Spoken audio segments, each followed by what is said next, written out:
Good evening, everybody, and welcome to Bard Stories.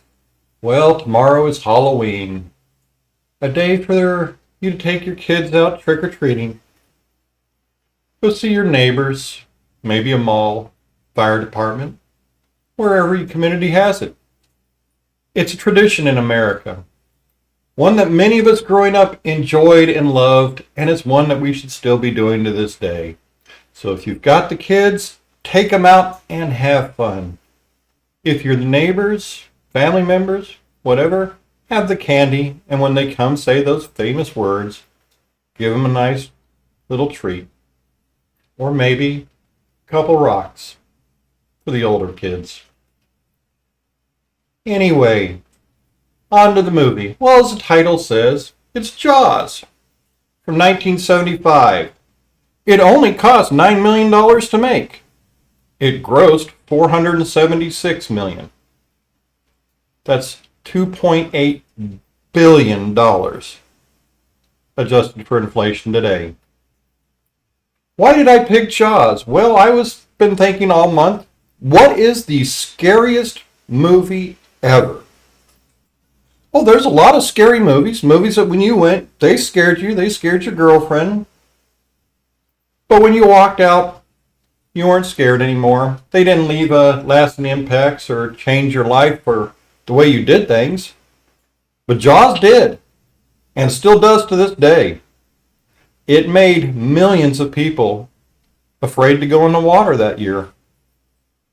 And since then, probably billions. I know people that will not go in the ocean because their fear of sharks brought on by Jaws. It had the exact opposite impact on me. I have studied sharks and marine biology all my life. It is a passion and a love. I am a fishing guide now.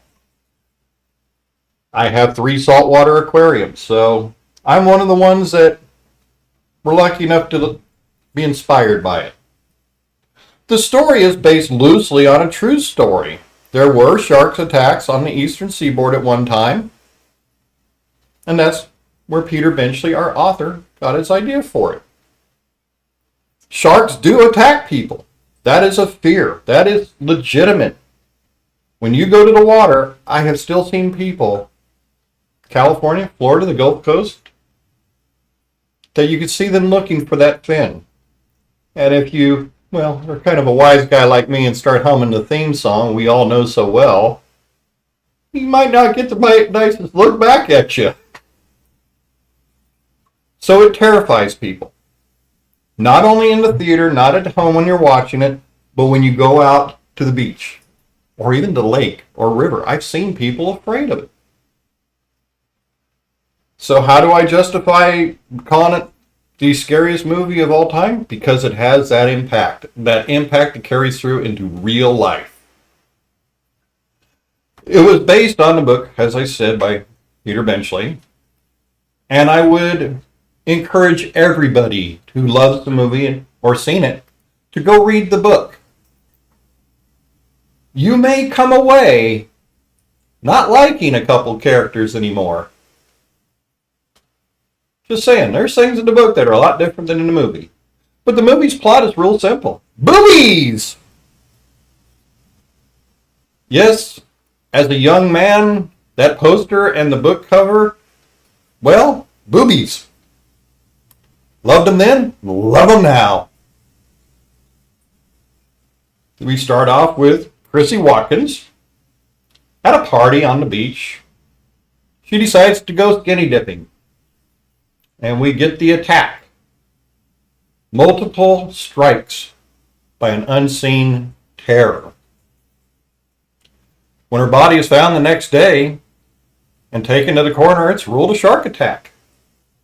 Chief Brody, played by the great Roy Schneider, wants to close the beaches.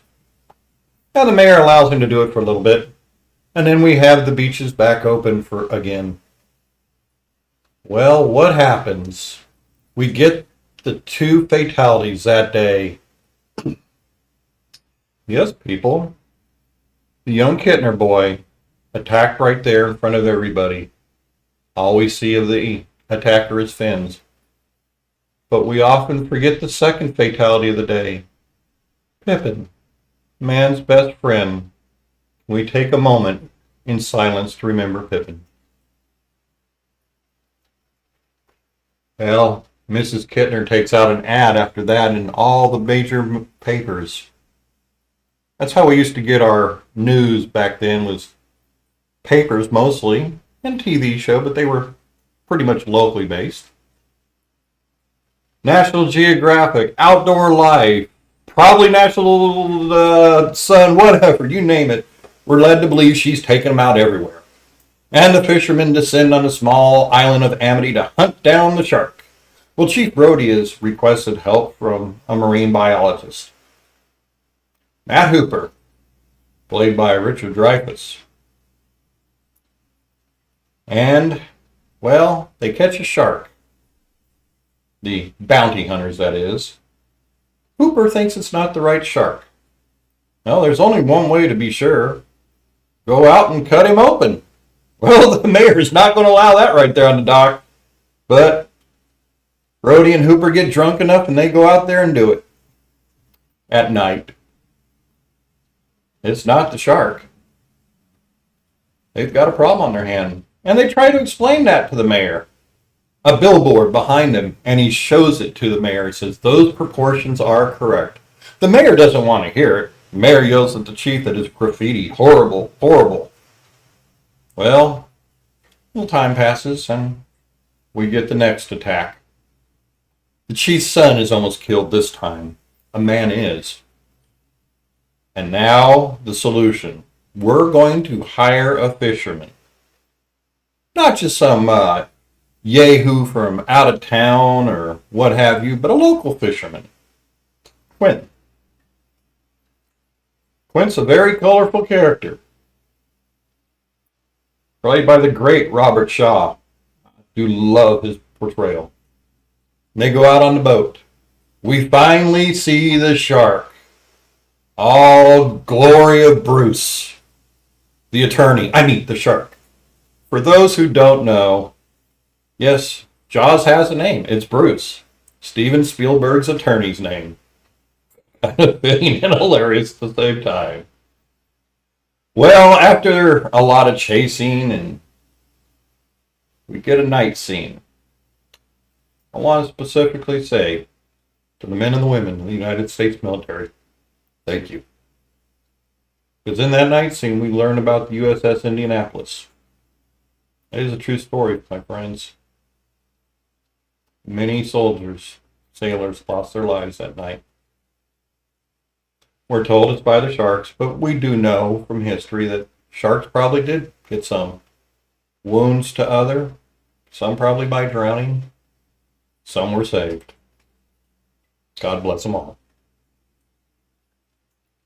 Well, we get the shark attacking the boat. He's ramming it, and they must defend themselves. The boat's sinking. They go in the water. That doesn't work from the cage. So now we have Chief Brody. He has to shoot the shark. Make that perfect golden BB hit on the scuba tank. Just coincidentally hanging out of Bruce's mouth. And we get a lawyer blown apart. Bruce blown apart. And the famous scene of them swimming back in.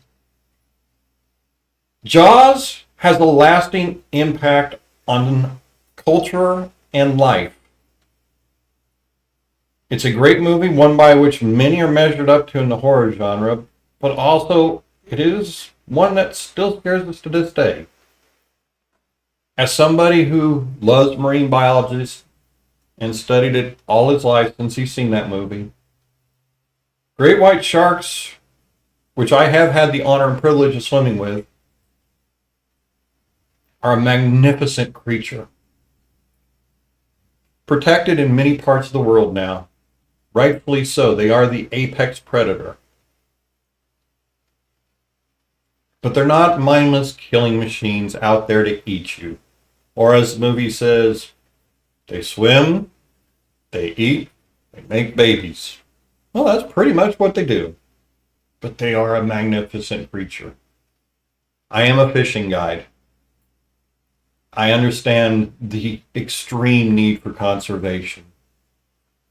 They are one that needs to be protected, not fished out, not sought out because of fear. And my friends, they were hunted for many years for fear. Sad to say. But this movie did spawn sequels, and I must address that. There are B movies, and then there are movies that should never have been made, and the Jaws sequels should never have been made. They're hilarious. They had some of the biggest names at the time in them. Michael Caine, the great Lou Gossett Jr. Take them for what they're worth. But they're not the original. They don't scare you. They make you laugh. Jaws 3D, sorry, 3D at the time you just can't watch. It's hilarious. So, plug it in tonight. Give it a watch. Tomorrow, let's go back to Americana. Take those kids out. Tomorrow's about the kids, the community, the neighborhood. It's about the country. Have some fun. Smile, laugh. Be afraid of the little 4-foot midget ghosts and goblins running around. Come home. Watch some good horror movies. The big three, Dracula, Wolfman, Frankenstein. Find one of the older versions of it. Enjoy it. And of course, Night of the Living Dead will surely be on tomorrow night. Watch that one and enjoy it. They're classics. It's supposed to be very, very cold. Actually, snow in parts of the country. Fall is there. It's going to feel like a ripe Halloween like it used to be many years ago. And if you take a minute and smile and laugh, well, isn't that the best medicine? Enjoy it with your kids tomorrow. Happy Halloween. Have fun. And well, I'll see you next week with another one.